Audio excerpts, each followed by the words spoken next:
Assalamualaikum warahmatullahi wabarakatuh. Saya Reina Putri Aklastari, NPM 21125453. Di sini saya akan menjelaskan tentang bab sholat istisqa yang terdapat dalam kitab Sabilul Muhtadin. Nah, jadi dalam kitab tersebut tentang sholat istisqa ini adalah sholat meminta hujan, yang mana hukumnya sunnah muakkad.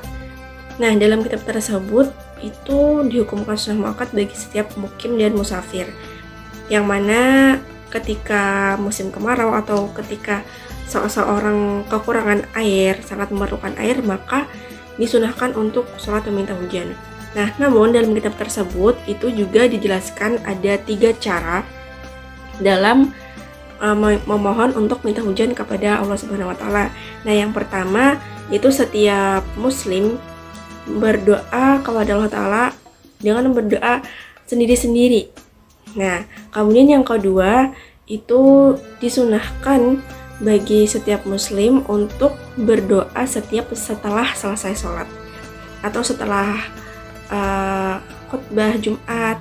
Intinya di waktu-waktu yang mustajab. Nah, karena dalam selesai sholat itu dikatakan bahwa kemungkinan besar doa itu lekas dikabulkan.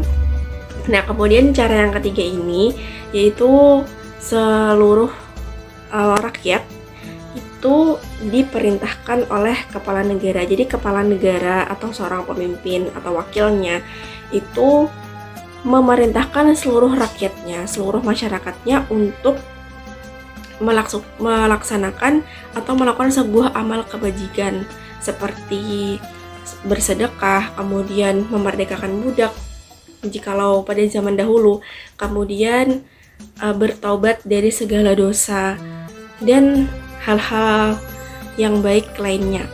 Nah, jadi disunahkan juga bagi setiap kepala negara ini atau wakilnya itu untuk memerintahkan seluruh rakyatnya untuk berpuasa selama 4 hari.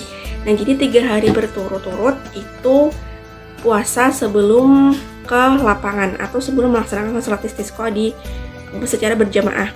Nah, kemudian yang 1 harinya itu disunah puasa yang sehari itu setelah sholat istisqa dilaksanakan.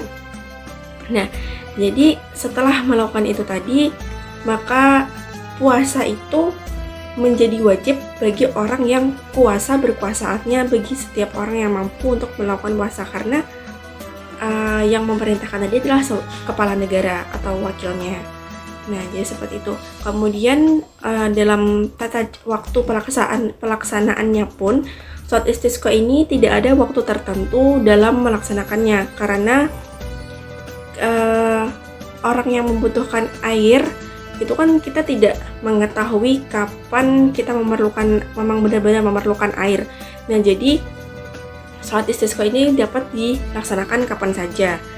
Nah, kemudian tata cara pelaksanaannya pun sama seperti sholat hari raya, yaitu rakaat pertama dilakukan takbir selama 7 kali, kemudian yang kedua, takbir kedua itu 5 kali.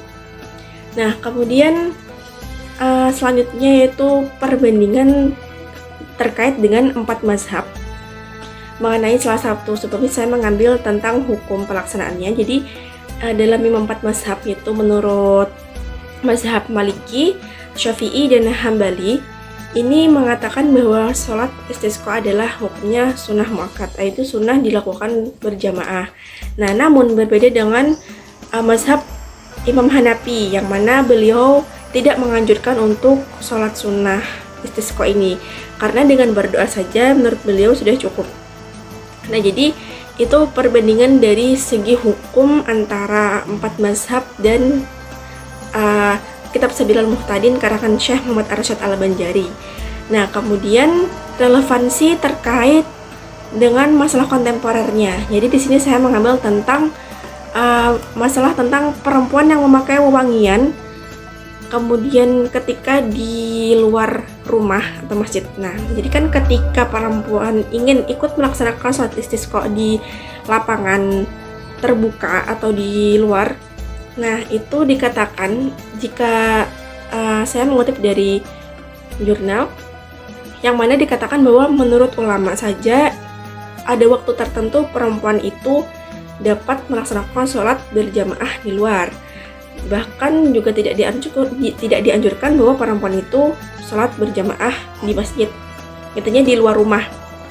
Nah, jadi dalam kitab Sabilul Muhtadin pun juga dikatakan bahwa dalam melaksanakan sholat istisqa ini tidak dianjurkan atau tidak diperbolehkan memakai wewangian. Jadi relevansi antara masalah kontemporer dengan kitab Sabilul Muhtadin ini yaitu relevan bahwa memang tidak boleh untuk menggunakan wewangian. Ya, sekian dari saya. Wassalamualaikum warahmatullahi wabarakatuh.